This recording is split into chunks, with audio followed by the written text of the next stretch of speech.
नमस्कार साथियों, कैसे हैं आप सब। उम्मीद करते हैं आप सब बहुत ही अच्छे होंगे।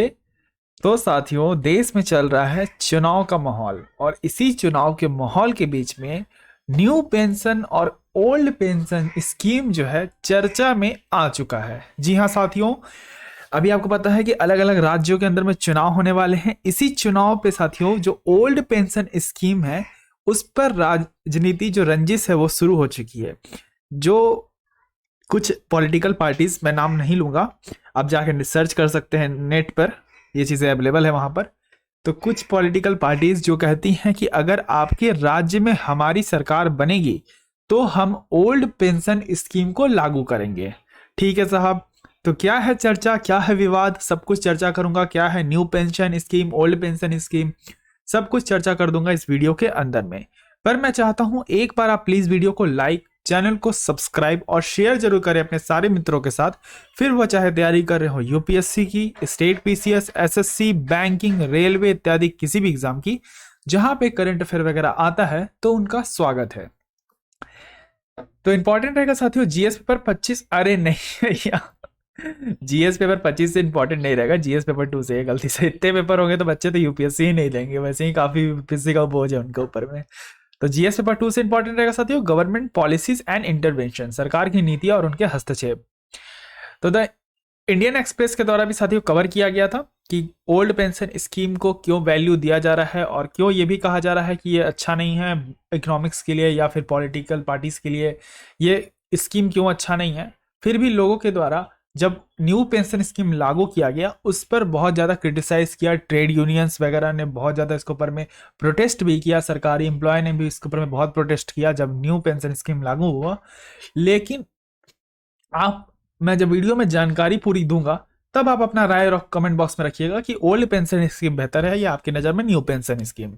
चलिए, तो न्यूज़ में मैंने बता दिया साथियों कि कुछ पॉलिटिकल पार्टीज जो है प्रॉमिस कर रही हैं अभी से कि अगर उनके राज्य में सरकार बनेगी तो वो वापस से ओल्ड पेंशन स्कीम को लागू कर देंगे। तो पहले ये जानते हैं साथियों कि पेंशन होता क्या है। पेंशन एक तरह का रेगुलर इनकम है जो किसी भी ओल्ड एज को मिलता है। क्यों मिलता है? ताकि वो अपना स्वास्थ्य और सोशल जो सामाजिक तरीके से जीवन जी सके किसी भी सरकमस्टांसिस के अंदर में। यह पेंशन साथियों सरकारी या किसी ऑर्गेनाइजेशन के द्वारा दिया जाता है उन लोगों को जो अपने कार्य से रिटायर कर जाते हैं, तभी जाके उनको यह पेंशन मिलता है।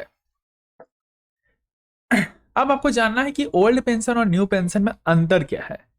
सबसे पहले समझिए कि ओल्ड पेंशन में जो ये मिलता है, आपको सैलरी मिलता है, सैलरी बोलता सॉरी, पेंशन मिलता है, वो मिलता है 50%। अब इसे समझाने पड़ेगी मुझे, थोड़ा सा समझने की कोशिश कीजिएगा।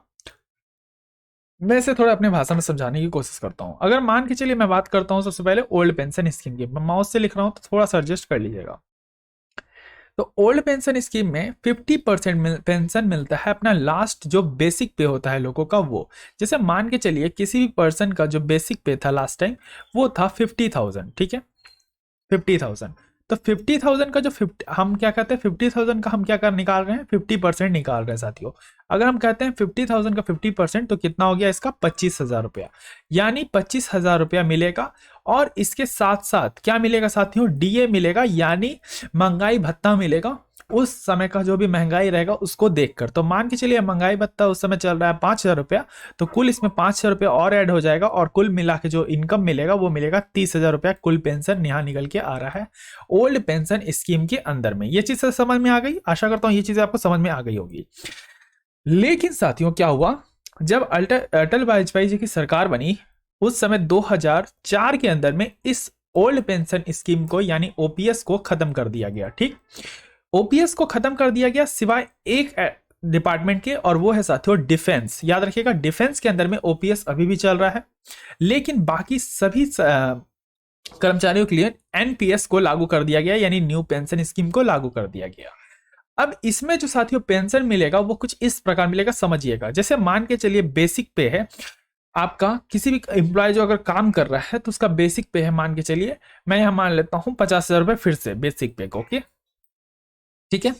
तो 50,000 का जब वो जॉब में ही रहेगा तब की बात कर रहा हूं, अभी तो पेंशन की बहुत दूर की बात है, पहले सुन लीजिए। अभी वो क्या कर रहा है, नौकरी कर रहा है और उसकी बेसिक पे कितनी है, 50,000 रुपए। इसका 10%, जी हाँ साथियों 10% उसको क्या करना पड़ेगा अपना कंट्रीब्यूट। हाँ ये 50,000 इसमें महंगाई भत्ता मिला हुआ है, ठीक है। जैसे 45,000 रुपया हो गया और 10% महंगाई भत्ता हो गया, तो मान के चलिए 45,000 रुपया आपका बेसिक पे था और 5,000 रुपया महंगाई भत्ता था, तो कुल मिलाकर 50,000 रुपये उसकी सैलरी आ रही है। इस 50,000 का 10%, अब इस 50,000 का 10% कितना होगा 5,000 रुपया।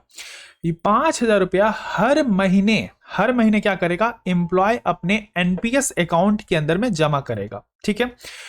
और अगर वो सरकारी कर्मचारी है तो, मैं वापस से बोल रहा हूं, अगर वो सरकारी कर्मचारी है तो इसके अंदर में सरकार 50,000 का 14%, अभी मैं कैलकुलेट नहीं कर रहा हूं, आप निकाल लीजिएगा या मैं निकाल ही देता हूं इसे, एक मिनट वेट।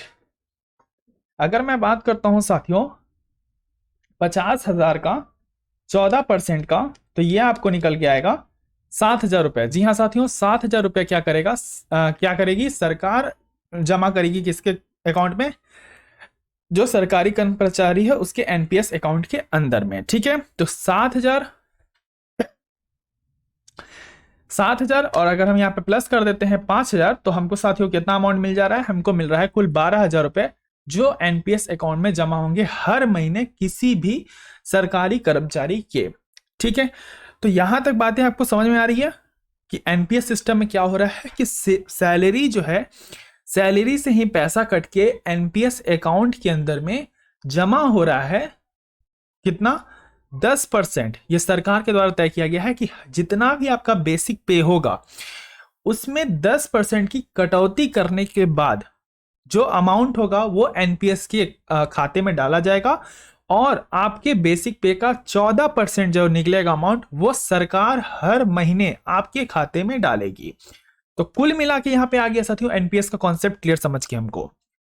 अब यहां से समझिए बात, ये खाता एनपीएस का आपका बैंक कोई खाता नहीं होगा, ये एनपीएस का एक अलग खाता होगा जिससे आप पैसे नहीं निकाल सकते। ये नहीं कि आप ही के खाते में वापस भेज रहा है पैसा, ऐसा थोड़ी होता है। ये 5,000 निकाला और आप ही के सेविंग अकाउंट में वापस 5,000 डाल दिया, ऐसा नहीं होगा। एनपीएस अकाउंट के अंदर में साथियों टीयर 1, याद रखिएगा ये सब मैं बता रहा हूं, याद रखिएगा बहुत इंपॉर्टेंट है, कॉन्सेप्ट पकड़िए, टीयर 1 और टीयर 2 अकाउंट है, ठीक है।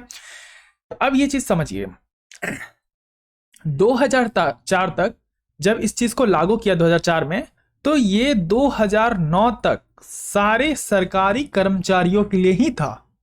यानी 2004 से लेके 2009 तक में एनपीएस जो है सारे सरकारी कर्मचारियों के लिए ही था। लेकिन 2009 के बाद इसे सारे लोगों के लिए खोल दिया गया, चाहे वो निजी संस्था में काम कर रहे हो या फिर सरकारी संस्था के अंदर में, ये सभी लोगों के लिए खोल दिया गया। लेकिन जो टीयर 1 अकाउंट खुलेगा वो सिर्फ खुलेगा गवर्नमेंट एम्प्लॉयज के लिए। यानी जो आपको मैंने अभी क्या बताया, पूरा कॉन्सेप्ट यहां से बताया ना कि 5,000 रुपया 7,000 रुपया और कुल मिलाकर 12,000 रुपया जो एनपीएस अकाउंट में सरकार डालेगी, वो डालेगी टीयर 1 अकाउंट में। और ये टीयर 1 अकाउंट किसका होगा, सरकारी लोगों का। समझ में आ रहा है मैं क्या बोल रहा हूं, मैं बोल रहा हूं कि 2004 में जब अटल वाजपेयी जी की सरकार बनी तो उसमें एनपीएस सिस्टम को लागू किया गया, यानी न्यू पेंशन स्कीम को लागू किया गया। इस न्यू पेंशन स्कीम को कैसे कैलकुलेट किया गया कि जो आपका बेसिक भत्ता होगा और महंगाई भत्ता होगा उसको मिलाकर 10% अमाउंट निकाला जाएगा और उसी अमाउंट को आपको सैलरी देने समय काट लिया जाएगा। जो सरकार आपको वेतन देती है उससे 10% काट लेगी। फिर सरकार अपनी जेब से 14% आपका बेसिक भत्ता पे निकाल के एनपीएस अकाउंट के खाते में रखेगी, जो टीयर 1 खाता कहलाएगा। अब जो टीयर 2 की बात करते साथियों, टीयर 1 क्लियर हो गया आपको। अब टीयर 2 क्या खाते में, इसमें जो साथियों अमाउंट जमा होगा वो जमा होगा आपका प्राइवेट एम्प्लॉयज का, यानी जो भी निजी संस्था के अंदर में काम कर रहे हैं, यानी प्राइवेट सेक्टर्स के अंदर में काम कर रहे हैं, उनको ये पेंशन मिलेगा। इसमें जो मिनिमम पेंशन लोगों को जमा करना हर महीना वो करना है 250 रुपए, ठीक है। वो चाहे तो जितना चाहे उतना कर सकते हैं। मानिए उन्होंने अकाउंट खोला लिया और उसके अंदर में उन्होंने मन करे तो 5,000 जमा करो, मन करे तो 250 रुपए जमा करो, लेकिन मिनिमम 250 रुपए है, उससे आप कम नहीं जमा कर सकते हैं, ठीक है। तो ये हो गया प्राइवेट एम्प्लॉयज के लिए। एनपीएस में याद रखिएगा साथियों, मैं फिर से क्लियर कर देता हूं, आशा करता हूं यहां तक बातें क्लियर हो गई होंगी। ओपीएस में, ओल्ड पेंशन स्कीम में और न्यू पेंशन स्कीम में, जो ओल्ड पेंशन स्कीम है उसके अंदर में साथियों जो मिनिमम बेसिक पे था नॉट सैलरी, मैं पेंशन की बात कर रहा हूँ। जो पेंशन का बेसिक पेंशन था वो था साथियों 9,000 रुपीज। याद रखिएगा कि अगर मान के चलिए सरकार ने आपका ओल्ड पेंशन स्कीम मैंने 50% अगर कैलकुलेट की सरकार, और वहां लग रहा है कि आपका जो ये आ रहा है पेंशन आ रहा है वो 6,000 रुपये आ रहा है हर महीने का, लेकिन सरकार करती थी कि आपको 9,000 रुपये मिनिमम तो मिलेगा ही मिलेगा, चाहे आपका ओपीएस 6,000 हो या फिर 7,000। लेकिन in case of NPS new pension scheme के अंदर में ऐसा कुछ भी प्रावधान सरकार के द्वारा नहीं रखा गया है। अगर आपका जो भी पेंशन सिस्टम है वो टीयर 1 के हिसाब से चलेगा, नहीं तो टीयर 2। ये जो न्यू पेंशन स्कीम है साथियों, ये PFDR, मैं भूल रहा हूं संस्था का नाम, आप सर्च कर लीजिएगा, मुझे माफ कर लीजिए इस बात के लिए, मैं संस्था का नाम मेरा याद था अभी भूल गया यार। पेंशन प्रोविडेंट फंड ऐसा कुछ करके है संस्था का नाम, जो पेंशन स्कीम को मेंटेन करती हैं। वो साथियों इसकी जांच पड़ताल करती है और वही सब इसके ऊपर में काम करती है। आशा करता हूं ओल्ड पेंशन स्कीम में और न्यू पेंशन स्कीम में आपको अंतर समझ में आ गया होगा। तो जिन भी कर्मचारियों ने, सरकारी कर्मचारी ने 1 जनवरी 2004 से सरकारी संस्था को ज्वाइन किया है वो एलिजिबल है न्यू पेंशन स्कीम के लिए, और जो भी कर्मचारी 31 दिसंबर 2003 को ज्वाइन की है सरकारी संस्था वो एलिजिबल है आपका ओल्ड पेंशन स्कीम के लिए। मात्र डिफेंस सेक्टर को साथियों छोड़ के ही आपको हर जगह अब न्यू पेंशन स्कीम लग रहा है। तो अटल वाजपेयी जी की सरकार बनी थी उस समय यह लागू हुआ था। मैंने सब कुछ बता दिया आपको साथियों, यहां तक कि कुछ भी नहीं छोड़ा मैंने। अगर आप ये कंटेंट पढ़ोगे तो आपको हो सकता है थोड़ा बहुत कंफ्यूजन हो जाए पढ़ने में, लेकिन मैंने आपको सोचा कि क्यों ना इजी भाषा में बच्चों को समझाया जाए ताकि वो समझ सकें कि ओल्ड पेंशन स्कीम और न्यू पेंशन स्कीम में क्या अंतर है।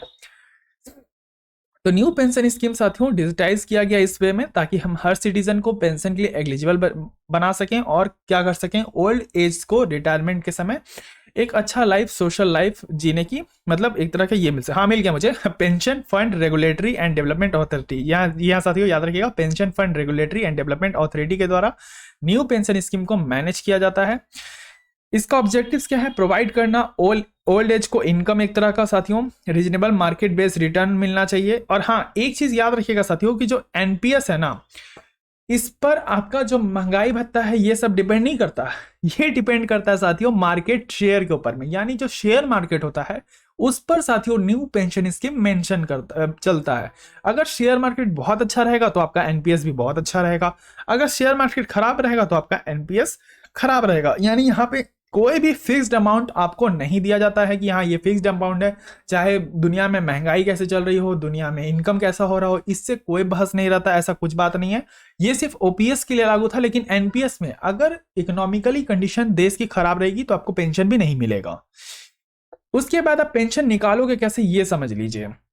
एनपीएस अकाउंट की ये बात हो गई। अब आपको साथियों ओल्ड एज अब आपका हो चुका है, अब आपको बारी आ गई है पेंशन मिलने की। अब आप क्या करने वाले हो, रिटायर करने वाले हो। इस केस में भी साथियों आपको पेंशन 2 तरीके से मिलेगी, एक तरीका से नहीं मिलेगी। एक तो मिलेगी 60% पेंशन और एक मिलेगी 40% पेंशन। अब ये समझिए 60% इनकम तो आपको पूरा दे दिया जाएगा आपके खाते में कि हाँ भाई जाओ मौज करो, अब ओल्ड हो गए हो, काचे काटो। लेकिन जो आपका 40% पैसा होगा वो रखेगी आपका इंश्योरेंस कंपनी। यानी आपका और आपके इंश्योरेंस कंपनी में अगर कोई भी ऐसा साइन हुआ है, ये साइन हो जाता है साथियों जब आप अकाउंट खोलाते हो, तभी आपका जो एसबीआई है या फिर आपका एचडीएफसी बैंक है या फिर आपका आईसीआईसीआई बैंक है, जो भी है, ये सब के साथ आपका साथियों लिंकेज हो जाता है और उसके बाद आप एलिजिबल हो जाते हो इस स्कीम के लिए। ये स्कीम बेसिकली साथियों अगर आपको कुछ ऐसा इमरजेंसी आ गया, इमरजेंसी मानिए जैसे हेल्थ इशू, कुछ ऐसा सीवियर हेल्थ इशू हो जाए, जैसा आपको बहुत ज्यादा पैसे का जरूरत पड़े, उस समय हो सके आपका बेटा बेटी आपको धोखा दे दे, ना मदद करे, या फिर हो सके आपका एक्सीडेंट हो जाए।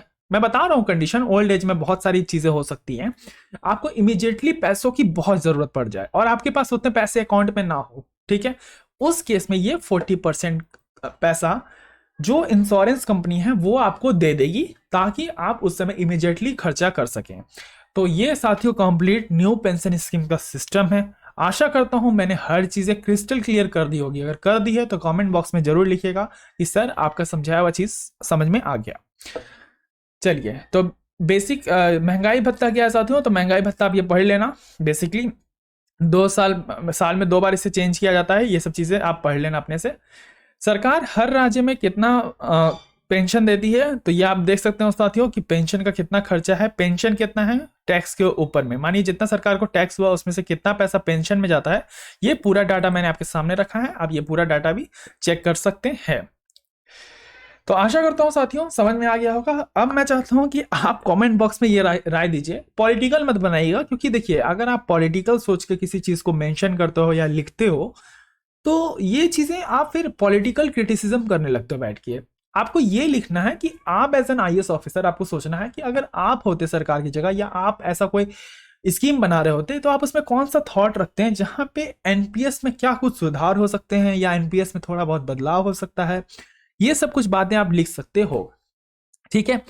जरूरत है कि अगर आप कभी भी कुछ लिखो तो उसे ऐसा लिखो कि पढ़ने में काफी सुटेबल लगे और रीजनेबल मतलब साउंडेबल लगे। ये नहीं कि मैं न्यू पेंशन स्कीम को पूरे तरीके से बंद करके ओल्ड पेंशन स्कीम ला दूंगा, ऐसा नहीं कर सकते साथियों। न्यू पेंशन स्कीम में हम लोग क्या कुछ कुछ चेंजिंग कर सकते हैं, कुछ कुछ प्रोविजन ला सकते हैं, कुछ कुछ एलिजिबिलिटी ला सकते हैं। जैसे मैंने एक पॉइंट रखा है यहाँ पे कि आपका जो ओल्ड पेंशन स्कीम है, ठीक है, और जो न्यू पेंशन स्कीम है, एक व्यक्ति, ये मेरा पॉइंट है, आप जरूरी नहीं कि आप ये रखो, ठीक है। आपको पता है कि कभी भी पेंशन 3 केस में मिलता था पहले, अगर हम 2004 से पहले की बात करते हैं तो, और अभी भी पेंशन 3 ही केस में मिलता है। पहला तो अगर आपकी रिटायरमेंट हो गई होगी तो आपको पेंशन मिलेगा। दूसरा, अगर आपकी डेथ हो गई होगी तो आपके फैमिली मेंबर्स को पेंशन मिलेगा, ठीक है। तो किसी सरकारी कर्मचारी के ऊपर में अगर हम मान के चलिए, अगर हम ये बोलते हैं कि एक व्यक्ति जो 60 साल जी चुका है वो अब रिटायर हो रहा है और वो जा रहा है पेंशन लेने के लिए, तो कहीं ना कहीं वो अपने फैमिली में अपने बच्चों को सक्सेसफुल बना चुका होगा, जहां उसके एक्सपेंडिचर कम होंगे। अब उसे किसी बच्चे को स्कूल नहीं भेजना, उसे किसी बच्चे को ये नहीं भेजना, पढ़ाना नहीं। लेकिन साथियों, अब जिनके अर्ली एज में किसी पेरेंट्स की डेथ हो गई होगी, उस केस में साथियों अगर हम लागू कर देते हैं एनपीएस को, तो वो कहीं ना कहीं सर्टेनली प्रॉब्लम क्रिएट करेगी। क्योंकि साथियों ओपीएस में हमें पता है कि हमें फिक्स्ड पेंशन मिलता है। उस केस में अगर कहीं ना कहीं जहां पे उनके हो सकते हैं बाल बच्चे छोटे हों या फिर ऐसा हो, प्रॉब्लम हो सकता है बहुत सारा उनके लाइफ में, तो उस केस में साथियों उनको मैं सोचता हूं कि ओल्ड पेंशन स्कीम के अंदर में ही रखना चाहिए।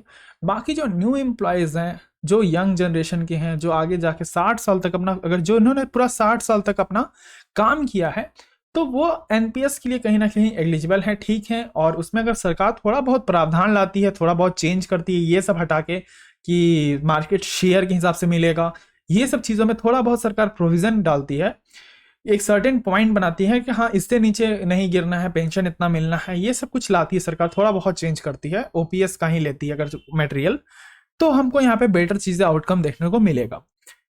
मैंने ये बात आपके सामने इसलिए रखी क्योंकि ये बहुत इंपॉर्टेंट है। इसी तरह आपको आंसर राइटिंग करना है, आपको आंसर में कुछ अपना फ्रेम करना है, ठीक है। ऐसा मत समझिए कि आप कभी भी अगर आंसर फ्रेम करते हैं तो उसमें अपना कुछ फ्रेम कीजिए। सिर्फ लिख दिया आपने, ठीक है, प्लस साइड दिखाया, पॉजिटिव साइड दिखाया, और एक कंक्लूजन लिखिए कि आप इसमें एज एन गवर्नमेंट एम्प्लॉय या एज एन पॉलिसी मेकर आप क्या काम करते हैं, क्योंकि पॉलिसी मेकर आपको पता है ना कि आईएएस वगैरह ही पॉलिसी बनाते हैं, तो आप एज एन पॉलिसी मेकर क्या करते हैं, ये सब चीजें थॉट प्रोसेस में आप लिखा करो ताकि आप अपने विचारों को थोड़ा डेवलप कर सको। आशा करता हूं साथियों कि इस ओपीएस की राजनीति चुनाव के ऊपर में हम लोग ने बहुत चीज़ों को कवर कर लिया है, तो अब आपको चीज़ें बहुत हद तक क्लियर हो गई होंगी, एनपीएस ओपीएस का डिफरेंस समझ में आ गया होगा। और आपको क्या है काम करना है, आपको तो आंसर राइटिंग करना है। दूसरा, pension fund regulatory development authority के बारे में जाके पढ़ना है, ये आपका होमवर्क है। कसम से बता रहा हूँ, पढ़ लेना, अच्छा नहीं होगा वरना, ठीक है। चलिए पढ़ लीजिएगा। अगर वीडियो समझ में आई है तो वीडियो को एक बार प्यारा सा लाइक, चैनल को सब्सक्राइब और शेयर कर दें। बहुत सारी स्पेशल क्लासेस चलते रहती हैं, करंट अफेयर वगैरह मैं लेता रहता हूं, तो आप उनको जाके देख सकते हैं। तब तक के लिए रखिए अपना ध्यान, मुझे दिया गया धन्यवाद। जय हिंद, जय भारत।